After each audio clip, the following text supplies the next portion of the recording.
नमस्कार और स्वागत है आज की इस चर्चा में। आज हम बात करेंगे उस अंदरूनी आवाज़ की, उस खींचतान की जो हमें रोकती है वो काम करने से जो हम जानते हैं कि हमारे लिए ज़रूरी है। कोई क्रिएटिव काम हो या करियर का अगला कदम या कोई पर्सनल गोल। हाँ, बिल्कुल।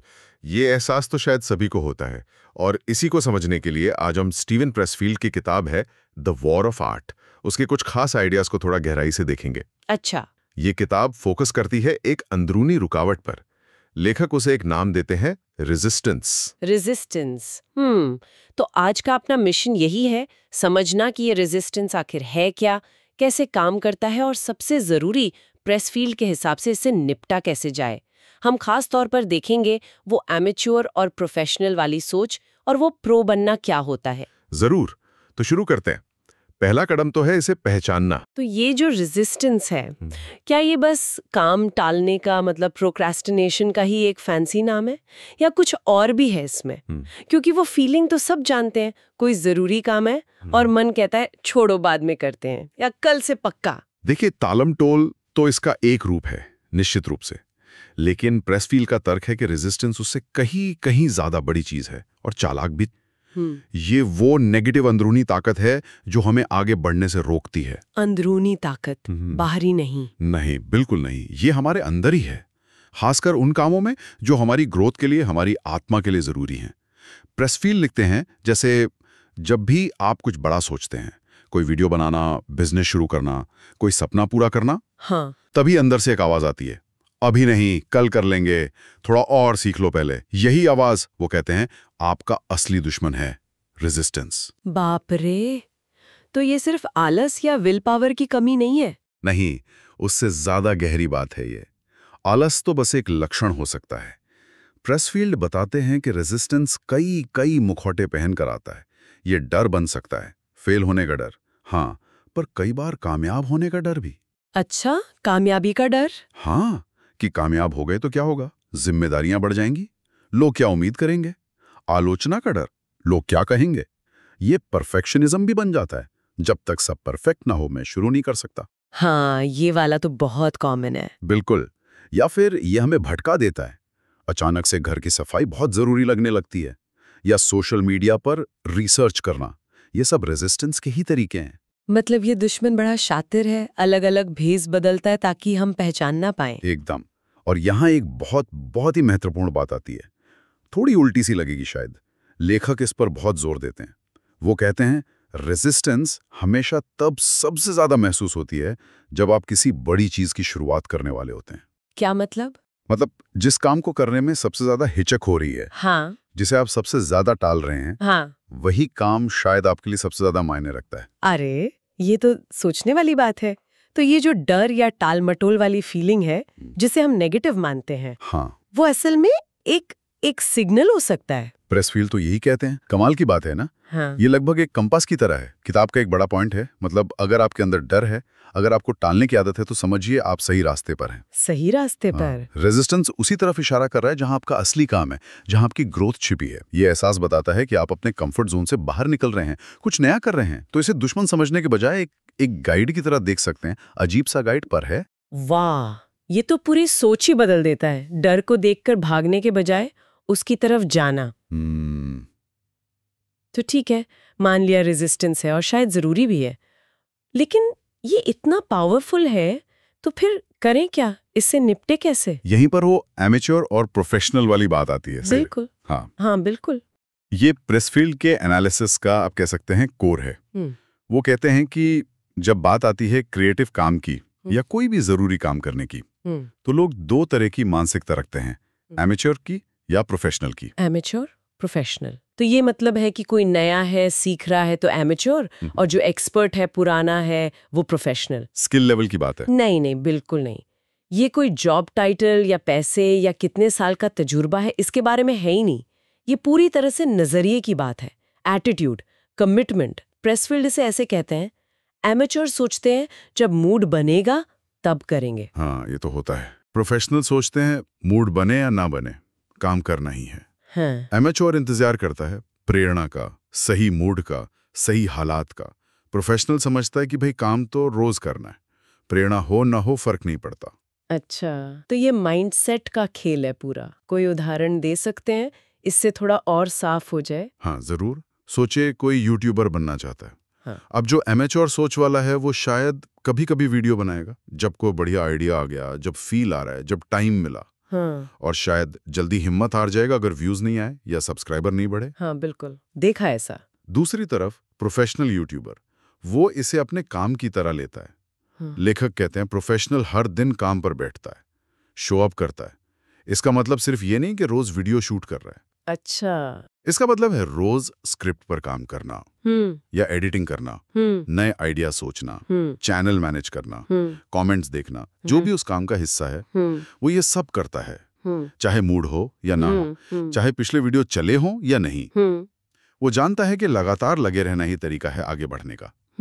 यही बात किसी राइटर पर, पेंटर पर, म्यूजिशियन पर या जो अपना स्टार्टअप बना रहा है, सब पर लागू होती है। तो मतलब प्रोफेशनल के लिए पैशन तो है, लेकिन साथ में एक डिसिप्लिन है, जैसे जॉब में होता है। प्रेरणा आ गई तो बहुत अच्छा, नहीं आई तो भी काम तो करना ही है। बिल्कुल सही पकड़ा आपने। और यही पर डिसिप्लिन यानी अनुशासन का महत्व मोटिवेशन से, प्रेरणा से कहीं ज्यादा हो जाता है। प्रोफेशनल ये बात जानता है कि मोटिवेशन तो मेहमान है, हाँ। आज है कल शायद ना हो। हाँ, आता जाता रहता है। उस पर निर्भर नहीं रह सकते आप, टिक कर काम नहीं कर सकते। प्रेस फील्ड इस पर बहुत जोर देते हैं। सच्चाई ये है, मोटिवेशन पर भरोसा मत करो, डिसिप्लिन बनाओ। क्यों? क्योंकि डिसिप्लिन से ही कंसिस्टेंसी आती है और कंसिस्टेंसी से ही ग्रेटनेस। वाह, डिसिप्लिन से कंसिस्टेंसी और कंसिस्टेंसी से ग्रेटनेस, ये तो बहुत बहुत गहरी बात है। मतलब अनुशासन वो इंजन है जो गाड़ी को रोज चलाएगा, मोटिवेशन बस कभी कभार का बूस्टर फ्यूल। हाँ, ये अच्छी एनोलॉजी है। बिल्कुल, अनुशासन वो ढांचा है, वो आदत है जो आपको तब भी काम पर बिठाती है जब मन बिल्कुल नहीं कर रहा, जब डर लग रहा है, जब रेजिस्टेंस चिल्ला रहा है कि छोड़ दो। और यही रोज की मेहनत, रोज काम पर बैठना धीरे धीरे आपके स्किल को मांझता है, आपकी समझ को गहरा करता है और आखिरकार यही रास्ता ग्रेटनेस की तरफ ले जाता है। कभी कभी मोटिवेशन में शानदार काम हो जाता है, हाँ, लेकिन लगातार अच्छा काम करने के लिए अनुशासन ही चाबी है। तो ये जो बदलाव है एमेच्योर से प्रोफेशनल बनना, इसे प्रेसफील्ड टर्निंग प्रो कहते हैं। ये प्रो बनना, ये क्या बस एक फैसला है कि आज से मैं प्रो, या इसमें कुछ और भी है? क्या ये अचानक हो जाता है? ये बहुत अहम सवाल है। देखिए, प्रो बनना कोई बाहरी चीज नहीं है, कोई सर्टिफिकेट नहीं है। ये एक अंदरूनी फैसला है, एक संकल्प। किताब में एक जगह वो कहते हैं, टर्निंग प्रो मतलब एक दिन तय कर लेना कि अब बहाने नहीं, अब मैं ट्राई नहीं करूंगा, मैं करूंगा। ट्राई नहीं करूंगा। ये वो पल है जब कोई इंसान अपने काम को, अपने सपने को सीरियसली लेना शुरू करता है। लेकिन ये सिर्फ एक बार का फैसला नहीं है, इसे रोज दोहराना पड़ता है। रोज मतलब सिर्फ कहना काफी नहीं कि मैं प्रो हूं, उसे जीना पड़ता है। बिल्कुल, ये एक चुनाव है, रोज का चुनाव, कि आप अपने काम को प्राथमिकता देंगे। इसका मतलब है उसके लिए रोज टाइम निकालना, चाहे कुछ भी हो रहा हो। इसका मतलब है ध्यान भटकाने वाली चीजों को ना कहना। इसका मतलब है डर के बावजूद, शक के बावजूद काम पर बैठना। ये अपने काम के प्रति, अपने लक्ष्य के प्रति एक गहरी कमिटमेंट है। जैसे कहना, ये मेरा मैदान है और मैं यहां रोज खेलूंगा, चाहे जीतूं या हारूं। और जब कोई ये फैसला ले लेता है, प्रो बन जाता है, तो फिर क्या होता है? क्या रेजिस्टेंस हार मान लेता है, गायब हो जाता है? ऐसा नहीं है, गायब नहीं होता। प्रेसफील्ड साफ कहते हैं, रेजिस्टेंस से लड़ाई तो रोज की है। शायद प्रो बनने के बाद वो और भी चालाकी से हमला करें, कौन जाने। लेकिन जब आप प्रोफेशनल की तरह रोज काम करते हैं, अनुशासन दिखाते हैं, तो कुछ बहुत इंटरेस्टिंग होता है। किताब बताती है, जब आप रोज काम पर बैठते हो, रेजिस्टेंस धीरे धीरे कमजोर पड़ने लगती है। अच्छा, तो लगातार सामना करने से उसकी ताकत कम होती है, जैसे कोई मसल थक जाती है बार बार यूज करने से। हाँ, कुछ वैसा समझ सकते हैं। आप उसकी आवाज को, उसके डराने के तरीकों को कम भाव देना सीख जाते हैं। आप उसके बहानों में नहीं फंसते, आप बस अपना काम करते हैं। और फिर प्रेसफील्ड के मुताबिक एक और चीज होती है जिसे वो लगभग जादुई कहते हैं। स्रोत कहता है, और तभी कुछ जादुई होता है, आइडियाज अपने आप आने लगते हैं। प्रेसफील्ड इसे कहते हैं द म्यूज। द म्यूज, ये क्या है? क्या ये वही मोटिवेशन है जिसका इंतजार एमेच्योर करता है? हाँ भी और नहीं भी। ये प्रेरणा जैसी ही है, लेकिन ये वो प्रेरणा नहीं जो खाली बैठने से इंतजार करने से मिलती है। प्रेसफील्ड के लिए द म्यूज वो क्रिएटिव एनर्जी है, वो इंसाइट है, वो समाधान है जो तब आते हैं जब आप काम में डूबे होते हैं, जब आप रोज कोशिश कर रहे होते हैं। अच्छा। ये आपके अनुशासन का, आपकी मेहनत का इनाम है। ये उस कुएं जैसा है जिसमें पानी तभी आता है जब आप रोज बाल्टी डालते हैं, चाहे शुरू में खाली ही आए। ये उन लोगों के पास आती है जो रोज हाजिर होते हैं, जो अपना काम करते हैं।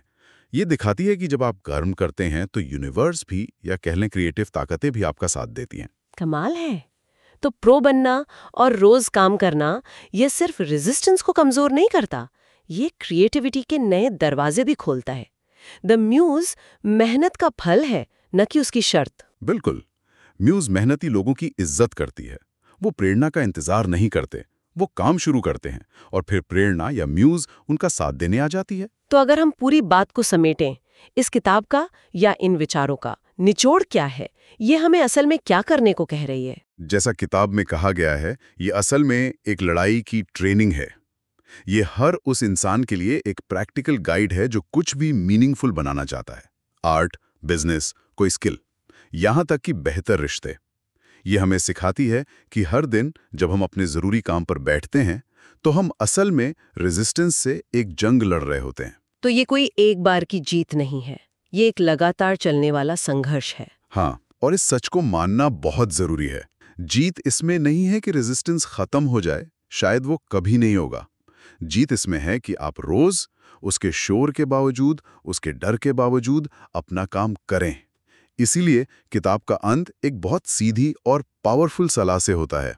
तो अगली बार जब वो आवाज कहे कल से शुरू करेंगे, उसे जवाब देना, नहीं, आज से। नहीं, आज से। ये तो वाकई बहुत पावरफुल है। टाल मटोल का सीधा जवाब। अच्छा, एक सवाल और है। जो लोग कामयाब हो जाते हैं, क्या उन्हें रेजिस्टेंस महसूस नहीं होता? क्या वो इस सब से ऊपर उठ जाते हैं? प्रेसफील्ड का तर्क तो बिल्कुल उल्टा है। वो मानते हैं कि सफल लोग शायद और भी ज्यादा रेजिस्टेंस महसूस करते हैं, क्योंकि वो लगातार बड़े और मुश्किल लक्ष्य चुन रहे होते हैं, लगातार खुद को पुश कर रहे होते हैं। अच्छा। फर्क ये नहीं है कि उन्हें डर नहीं लगता या उनका मन टालने का नहीं करता। फर्क ये है कि वो उस फीलिंग के बावजूद एक्शन लेते हैं। जैसा कि एक और कोट है, सफल लोग वो नहीं जो कभी नहीं डरते, सफल वो हैं जो डर के बावजूद हर दिन काम करते हैं। तो सफलता डर का न होना नहीं है, बल्कि डर पर रोज कर्म की जीत है, हर दिन की जीत। बिल्कुल। और ये एक बहुत उम्मीद देने वाली बात है ना? इसका मतलब है कि कामयाब होने के लिए आपको सुपर ह्यूमन या निडर होने की जरूरत नहीं है। आपको बस अपने डर से थोड़ा ज्यादा मजबूत होने की जरूरत है, रोज, बस एक दिन के लिए।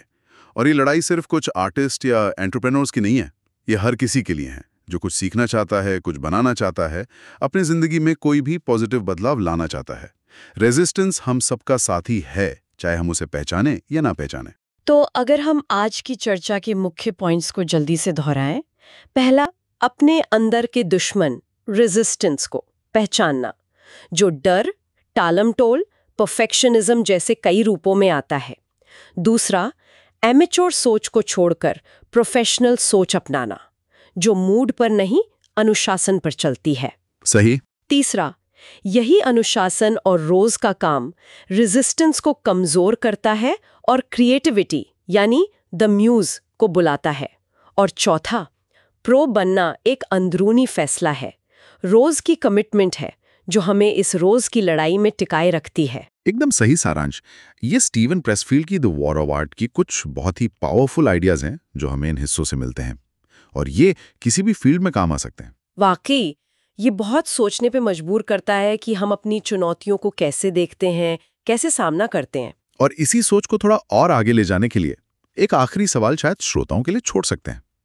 प्रेसफील्ड का एक तर्क ये भी है कि रेजिस्टेंस एक कंपास है। वो हमेशा उसी चीज की तरफ इशारा करता है जो हमारे लिए सबसे जरूरी है, हमारी ग्रोथ के लिए। अगर ये सच है तो सवाल ये उठता है, इस वक्त वो कौन सा जरूरी काम या लक्ष्य है जिसे करने से किसी का रेजिस्टेंस उसे सबसे ज्यादा रोक रहा है? और अगर कोई व्यक्ति उस रेजिस्टेंस को सिर्फ एक रुकावट न मानकर एक सिग्नल की तरह देखना शुरू करे, एक इशारा कि हाँ ये जरूरी है, इसी पर काम करना है, तो इस नजरिए के बदलाव से उसके अपने लक्ष्यों के प्रति उसका पूरा अप्रोच कैसे बदल सकता है? या ये सच में गहरा सवाल है।